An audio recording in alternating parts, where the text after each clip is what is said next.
नमस्कार मैत्रिणींनो, सोप्या घरगुती रेसिपीमध्ये तुमचे खूप मनापासून स्वागत. आज आपण मैदा न खाणाऱ्यांसाठी रव्याची गोड खुसखुशीत शंकरपाळी कशी करायची ते बघणार आहे. त्यासाठी आपण पहिल्यांदा एक पातेलं घ्यायचं आहे. त्या पातेल्यामध्ये ही अर्धी वाटी साखर टाकून घेऊया. ह्यामध्येच आता हे अर्धी वाटी तूप टाकून घेऊया. तुमच्याकडं तूप नसेल तर तुम्ही तेलाचा वापर केला तरी चालतो.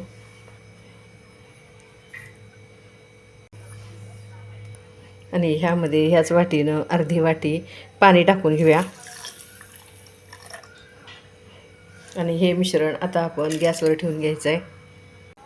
बघा, हे भांडं आपण असं गॅसवर ठेवून घेतलेलं आहे. गॅसची फ्लेम आपण हाय केलेले आणि हे एकसारखं हलवून या मिश्रणाला पटकन उकळी आणून घ्यायचे, जेणेकरून ह्यातली साखर पटकन विरघळली जाईल.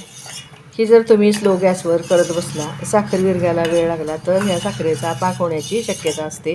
म्हणून गॅसची फ्लेम हाय करून हे पटकन साखर विरघळून उकळून घ्यायचं आहे. बघा, सतत हलवून गॅसच्या हाय फ्लेमवर ह्यामधली साखर विरघळून ह्या मिश्रणाला चांगली उकळी आलेली आहे. हा गॅस मी आता बंद करते आणि हे मिश्रण आपण आता कोमट करून घ्यायचं आहे.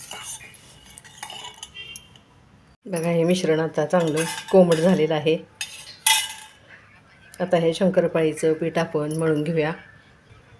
आता ह्या शंकरपाळ्या करण्यासाठी आपण ज्या वाटीनं साखर, तूप आणि पाणी मोजलं त्याच वाटीनं हा 3 वाट्या बारीक रवा घेतलेला आहे. त्यामध्ये टाकूया चवीपुरतं मीठ. अगदी 1 चिमूटभर मिठाचा वापर करा, म्हणजे गोडाच्या पदार्थाला मिठामुळं छान चव येते. आणि ही थोडीशी वेलची पावडर. आणि ह्यामध्ये आता हे साखरेचं पाणी थोडं थोडं ओतत हा रवा आपण मऊसर मळून घ्यायचा आहे.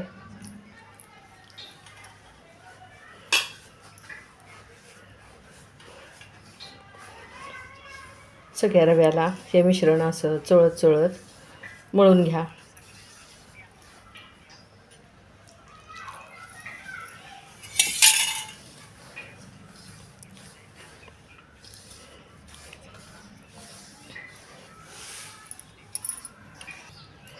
बऱ्याच लोकांना ॲसिडिटीचा त्रास असतो, त्यांना मैदा चालत नाही आहे.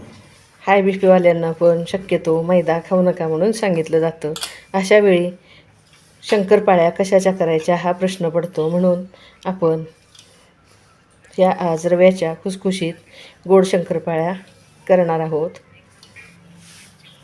बघा, आता असं हे थोडं थोडं पाणी टाकत मी हा रवा मळून घेते.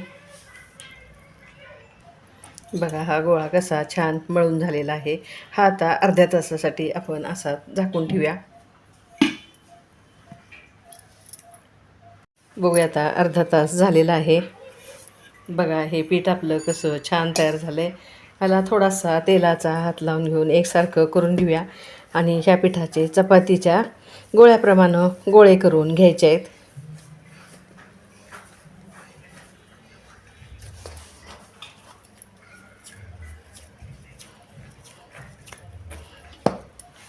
असे सगळे हे गोळे मी करून घेते. बघा, एवढ्या पिठाचे आपले हे 5 गोळे झालेले आहेत. आता पहिल्यांदा आपण ही पानं लाटून घेऊया. बघा, अजिबात मैद्याचं किंवा कणकीचा वापर न करता ही पानं आपण अशी लाटून घ्यायची आहेत. बघा, हे पान इतपत जाड असावं. आता हे आपण आपल्या आवडीप्रमाणे कापून घ्यायचे आहेत.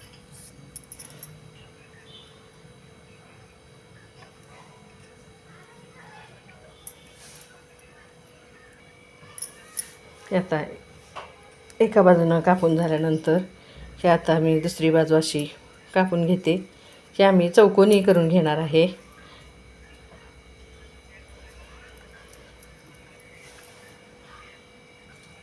ह्या सगळ्या अशा कापून घेतल्यानंतर ह्या कडाकोरा व्यवस्थित करून घेऊया.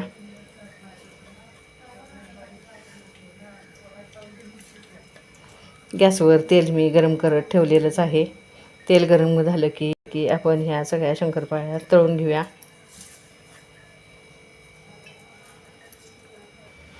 ह्या सगळ्या शंकरपाळ्याच्या सुट्ट्या करून एका डिशमध्ये काढून घेऊया. बघा तेल पण चांगलं गरम झालेलं आहे. आता ह्यामध्ये ह्या शंकरपाळ्या टाकून घेऊया.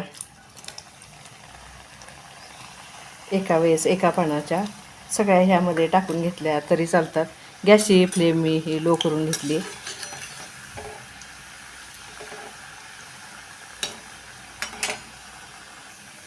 गॅसच्या लो फ्लेमवर तळल्यामुळं ह्या आतपर्यंत चांगल्या तळल्या जातात. गॅसची फ्लेम तुम्ही जर वाढवली तर ह्या वरनं तळल्यासारख्या वाटतात पण आत कच्च्या राहतात. म्हणून गॅसच्या तेलाचं टेम्परेचर आपल्याला हवं तेवढं झालं की गॅस आपण कमी करून घ्यायचं आहे. अशा सतत हलवून आपण ह्या तळून काढूया. बघा 5 मिनटं सतत हलवून तळून घेतल्यानंतर ह्या शंकरपाळीचा कलर बदलायला सुरुवात झालेली आहे.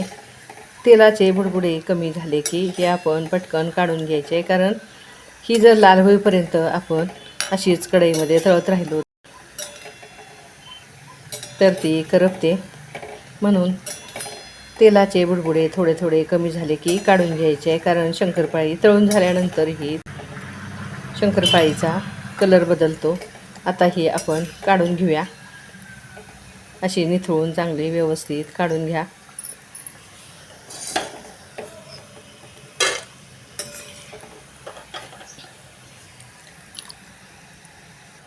आता उरलेल्या शंकरपाळ्या मी तळून घेते. बघा मैत्रिणींनो, मैदा न खाणाऱ्यांसाठी उपयोगी पडणारी बिस्किटासारखी खुसखुशीत गोड शंकरपाळी तयार झाली आहे. बघा माझा हा व्हिडिओ तुम्हाला कसा वाटला मला नक्की कमेंट्समध्ये कळवा. ही शंकरपाळीची रेसिपी आवडल्यास मैत्रिणींमध्ये शेअर करा. माझ्या चॅनेलला तुम्ही अजूनपर्यंत सबस्क्राईब केलं नसेल तर ते जरूर करा. आणि ह्या शंकरपाळ्या ह्या सुट्टीमध्ये नक्की ट्राय करा. रेसिपी आवडली तर मला कमेंट्स करायला विसरू नका. अशाच वेगवेगळ्या पौष्टिक आणि घरगुती रेसिपी घेऊन पुन्हा पुन्हा भेटतच असतो. घरचंच खा, निरोगी राहा. धन्यवाद.